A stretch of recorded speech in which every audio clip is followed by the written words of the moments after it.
DSC పోస్టుల్లో అక్రమాలకు పాల్పడిన మంత్రి నారా లోకేష్ వెంటనే రాజీనామా చేయాలని డిమాండ్ చేస్తూ భీమవరంలో వైసీపీ విద్యార్థి యువజన విభాగం నాయకులు రోడ్డెక్కారు. భీమవరంలో వైసీపీ విద్యార్థి యువజన విభాగం ఆధ్వర్యంలో భారీ ర్యాలీ నిర్వహించిన నాయకులు పార్టీ జిల్లా కార్యాలయం నుంచి ప్రకాశం చౌక్ సెంటర్ వరకు కూటమి ప్రభుత్వానికి వ్యతిరేకంగా నినాదాలు చేస్తూ ర్యాలీ నిర్వహించిన నాయకులు డీఎస్సీలో మంత్రి లోకేష్ అవకతవకలకు పాల్పడ్డారని, అర్హులైన నిరుద్యోగులకు అన్యాయం జరిగిందని ఆరోపించిన నాయకులు నీట్ పరీక్షలు జరిగిన తప్పులకు బాధ్యత వహించి కేంద్ర విద్యాశాఖ మంత్రి రాజీనామా చేసినట్లుగానే ఏపీలో కూడా మంత్రి లోకేష్ రాజీనామా చేయాలని డిమాండ్ చేశారు. ఢిల్లీలో కాక్రోచ్ పార్టీకి తమ మద్దతు ఉంటుందని వెల్లడించిన విద్యార్థి యువజన విభాగం నాయకులు మంత్రి లోకేష్ రాజీనామా చేసే వరకు తమ ఉద్యమం ఆగదని హెచ్చరించారు.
ఈ రోజు ఏదైతే వైఎస్ఆర్ కాంగ్రెస్ పార్టీ రాష్ట్ర అధ్యక్షులు శ్రీ మాజీ ముఖ్యమంత్రి జగన్మోహన్ రెడ్డి గారి ఆదేశాల మేరకు, అలాగే మా పార్టీ రాష్ట్ర అధ్యక్షులు జక్కంపూడి రాజా గారి ఆధ్వర్యంలో ఈ రోజు మేము చేసేది కేవలం దేని గురించి అంటే మీరు చెప్పిన అబద్ధపు వాగ్దానాలని నెరవేర్చమని మేమందరం కూడా ఈ రోజు ర్యాలీగా ధర్నా కింద మేమందరం విద్యార్థులు మరియు యువజన విభాగం రెండు కూడా కలిసి ఈ రోజు ఏకదాడి మీదకి వచ్చి ఈ రోజు ఉద్యమం చేయడానికి మేమందరం కూడా ముందుకొచ్చాం.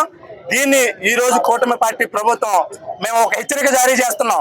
ఏదంటే మీరు ఏదైతే మెగా డిఎస్సి చెప్పారో అది పెద్ద డగా డిఎస్సి. ఎందుకంటే ఓ మెరిట్ లిస్ట్ లేదు, లేకపోతే బాగా చదువుకున్న వాళ్ళకి లేదు, డబ్బు కట్టు జాబు పట్టు.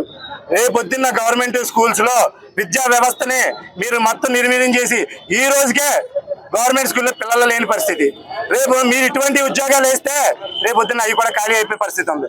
అలాగే ఏదైతే కేంద్రంలో నీట్ పరీక్ష దాని మీద సిట్టింగ్ జడ్జితో కానీ సిబిఐ ఎంక్వైరీ చేసి ఆ దర్యాప్తుని ముమ్మరం చేయాలని చెప్పి ఎంతో మంది విద్యార్థులు, అదే ఏదైనా విద్యార్థి ఎగ్జామ్కి ఒక్క సెకండ్ లేట్గా వెళ్తే ఎలా చేయరే మీరు?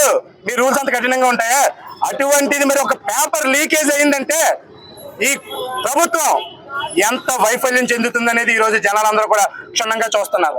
ఈ రోజు మీకు ఇంకో హెచ్చరిక జారీ చేస్తున్నాం. ఈ డిఎస్సి మీద కూడా సిబిఐ ఎంక్వైరీకి మీరు సిద్ధమా అని ఈ రోజు మేమందరం విద్యార్థులు యువజన విభాగం అందరం కూడా మిమ్మల్ని ప్రశ్నిస్తున్నాం. ఎందుకనంటే ఈ రోజు కేంద్రంలో మనం చూసాం, మినిస్టర్ రాజీనామా చేయించారు. అలాగే డిఎస్సిలో అవకతవకలు జరగలేదని మీరు చెప్పగలిగితే ఈ రోజు మీరు కూడా మీ మంత్రి పదవికి రాజీనామా చేసి సిబిఐ ఎంక్వైరీకి చేయమని చెప్పి మీ అంతా మీరు కోరమని చెప్పి ఈ సభాముఖంగా మీడియా ముఖంగా మేము అందరికీ కూడా తెలియజేసుకుంటున్నాం. అలాగే మేము ఎవరం కూడా మా నిరుద్యోగ వృద్ధి ఇమ్మని మేము ఎవరిని అడగల. 2014లో కూడా మమ్మల్ని మోసం చేశారు. ఏమని ఉద్యోగాలు ఇవ్వకపోతే 2000 నిరుద్యోగ వృద్ధి ఇస్తానన్నారు. ఇచ్చింది గుడ్డు 0. సరే అయిపోయింది. మళ్ళీ 24లో మళ్ళీ తయారయ్యారు. ఒక అబద్ధపు వాగ్దానం. ఈసారి 2000 కాదు 3000 ఇస్తానన్నారు. 3000 కాదు కదయ్యా, ఇప్పుడు దాకా మీరు ఎంతమందికి ఇచ్చారని అడుగుతున్నా.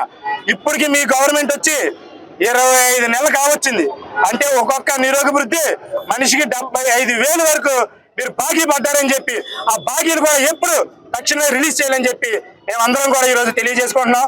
ఇది ఇంకా తీవ్ర స్థాయికి వెళ్తుంది.